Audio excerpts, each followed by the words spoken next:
Guys, maging paalala ito sa lahat ng mga kababayan natin OFW na kapag may flight kayo at hindi kayo sigurado sa oras ng flight nyo na nakalagay sa inyong ticket ay magtanong-tanong kayo. Kaya mamaya pagkatapos ng video na ito ay papaliwanag ko sa inyo isa-isa para hindi kayo malilito kagaya sa nangyari sa isang kababayan natin na pabalik na sa Hong Kong ngunit naiwan siya ng kanyang eroplano. Akala niya 5 PM na flight niya ay 5 AM pala. Buti na lang at mabait ang kanyang amo at kailangan talaga siya sa trabaho kaya binilhan ulit siya ng panibagong ticket. Kamusta yung naiwan ng aeroplano?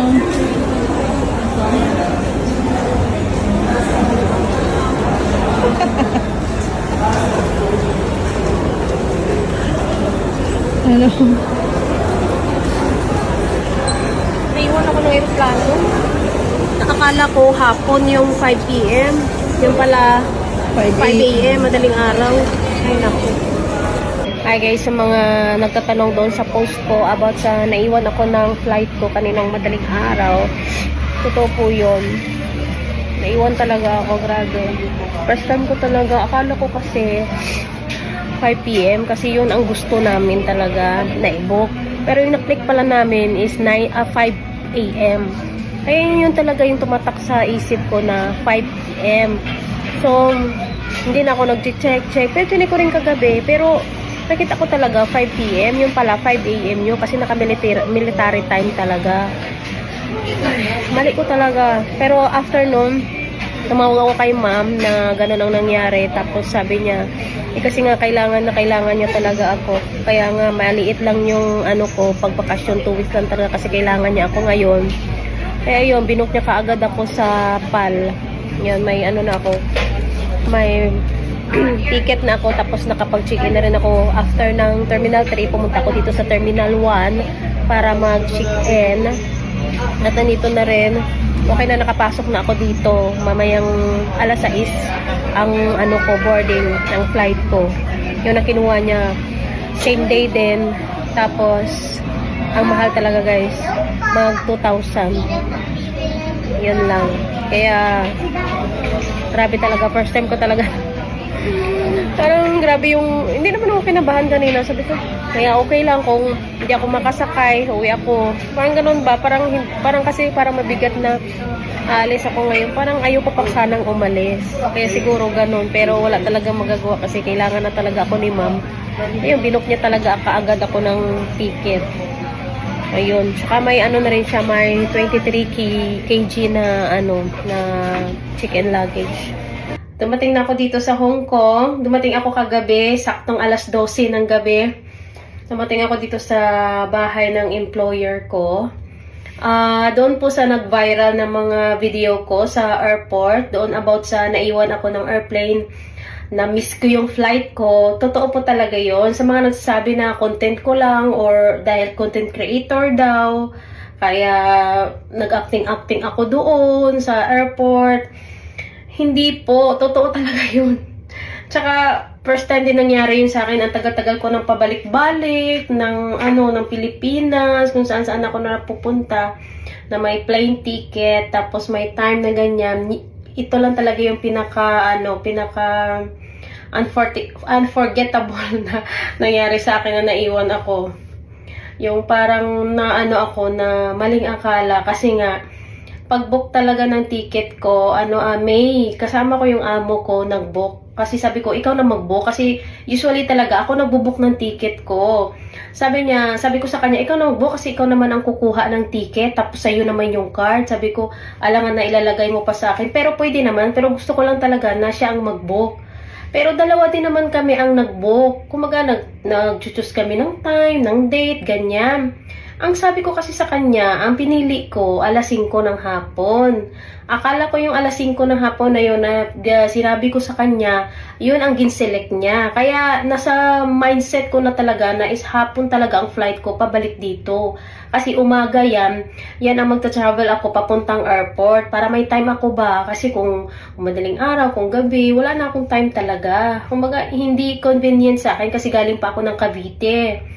Tapos, Hindi yun yung nakalagay sa ano. Akala ko yun yung sinelect niya is hapon yun.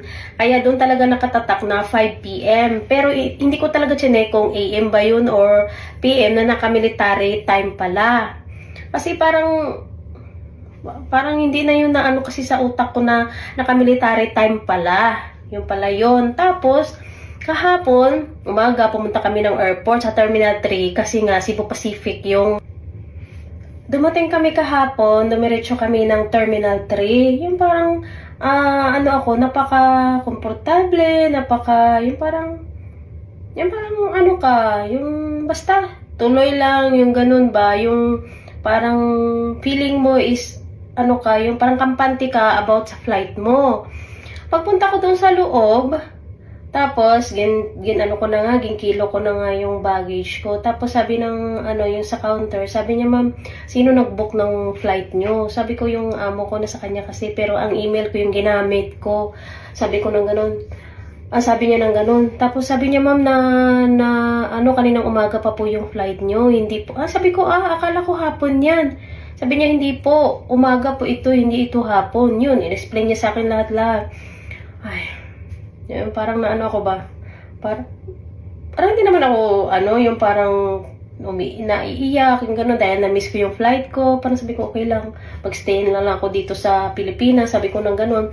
Tapos sinawagan ko yung amo ko, na-inform ko siya about sa yun nga nangyari. In-explain ko din sa kanya na na-mislock ko din, or na-misunderstand, basta hindi ko naintindihan yung gano'n, na akala ko ng gano'n. Kaya marami talagang napapahamak sa maling akala.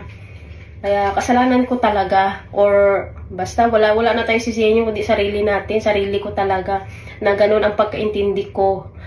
Tapos, in-explain ko sa kanya, ganyan. Inihintay ko yung sabihin niya na, it's okay, ganyan, na bibilan na lang kita ng ticket, ipipili kami ng ticket, babalik ka dito sa mga after 1 week, o kasi syempre, hahanap ka ng mura, diba? Yung parang sakto ba? Kasi kung same day, mahal talaga. Sabi niya, wait a minute, sabi niya ng gano'n. Titingnan ko yung titingnan niya daw kasi kukuha daw siya ng ticket. Sabi niya ng gano'n. Wala siyang hindi niya ako pinagalitan o Tapos noon, screenshot niya, ginsend niya sa akin.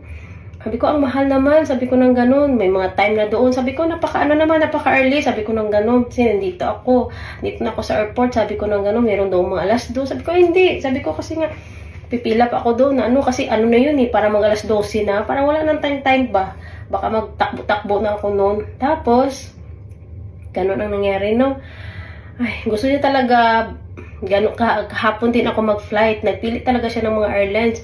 Yung pinakapili niya yung PAL, 1,800 plus, kasama na may 23 kg na. Ay nako, napakamahal talaga. Gusto ko yung mumurahin lang sana, or iwan ko na lang yung iba, wag nang pwede naman in the next day, ganyan, di ba? Mga after 2 days, 3 days, para makauwi pa kami sa amin, makastay pa ako ba? Ayaw niya, gusto niya same day daw, kasi nga, gusto niya talaga ako pabalikin na. Pero, mas pala sa akin, mas pabor yun sa akin kung after 1 week, ganyan, kasi after 1 week, medyo mura-mura ang ticket noon. Ay nako, bumili talaga siya ng ticket. Tapos, yun, sinend niya sa akin. Sabi niya, okay ba to mamayang gabi, ganyan-ganyan. Ay, nag-uuna lang ako kasi nga, siya na nga nanghanap ng paraan para makabalik ako, para makabook ulit. Kasi sinabi ko sa kanya, sabi ko, wala akong pera. Sabi ko, pero may pera ako dito. Sabi ko, pero not enough. Yun na lang inirason ko sa kanya ba. Para niya na hanap kung ako bibili ng ticket ko, maghahanap ako ng mura. So, maghihintay siya kung kailan ako babalik. Kasi mayroon pa naman akong visa. Nasa matagal pa naman ma-expire yung visa ko, nasa contract pa naman ako, yun, kaya pwede naman ako bumalik anytime sa kanya, may reason naman ako, diba? Kasi binot niya talaga ako, kagabi din, alas 7:30 yung flight ko, dumating ako dito mga mag 9:45 na, ganyan. Ay, no choice ako dahil, kaya nandito na naman ako. Kaya lesson learned to sa atin. Tsaka, madami din palang mga nakaranas nito. Kaya wag niyo akong iba siya. Joke lang. Hindi, awas naman talaga ako, diba? Kasi nga, Medyo tanga tayo doon sa part na yon, pero okay lang yan. Kasi nobody's perfect, no? Tawanan lang natin yung mga experience natin ganyan kasi hindi lang pala ako nag-iisa na ganyan. Ang dami. So guys, para sa mga nalilito sa oras na nakalagay sa kanilang ticket, eto iisa-isahin natin. Unahin natin itong 4 na 0. Ang ibig sabihin niyan guys ay 12 AM or 12 midnight. Ito namang 0100, ang ibig sabihin niyan ay 1 AM. Ito namang 0200, ang ibig sabihin niyan ay 2 AM. Ito namang 0300, ang ibig sabihin niyan ay 3 AM. Ito namang 0400, ang ibig sabihin niyan ay 4 AM. At ito namang 0500, ang ibig sabihin niyan ay 5 AM. At ang 0600 ay 6 AM. At ito namang 0700 ay alas 7 na ng umaga. At itong 0800 ay alas 8 ng umaga. At itong 0900 ay alas 9 ng umaga. At itong 1000 or 1000 na nakalagay dyan ay 10 AM. At ang 1100 ay 11 AM. At dito naman sa 1200 ay meaning niyan ay 12 noon or tanghaling tapat. At dito naman sa 1300 ang ibig sabihin niyan ay 1 PM or alauna na ng hapon. Dito naman sa 1400 ang ibig sabihin niyan ay alas 2 ng hapon. Dito naman sa 1500 ang ibig sabihin niyan ay alas 3 ng hapon. Dito naman sa 1600 ay alas 4 ng hapon at 700 ay alas 5 ng hapon. At dito naman sa 1800 ay alas 6 ng gabi. At dito naman sa 1900 ay alas 7 ng gabi. At dito naman sa 2000 or 2000 na nakalagay dyan ay alas 8 ng gabi. At dito naman sa 2100 ay alas 9 ng gabi. At dito naman sa 2200, ang ibig sabihin niyan ay alas 10 na ng gabi. At dito naman sa 2300 ay alas 11 ng gabi. Kaya mga kababayan kong OFW, wag na wag kayong malilito dahil kung sa Hong Kong napakamahal na ng ticket, paano na lang kung sa Middle East kayo babalik? Sobrang mahal talaga lalo na sa sitwasyon ngayon.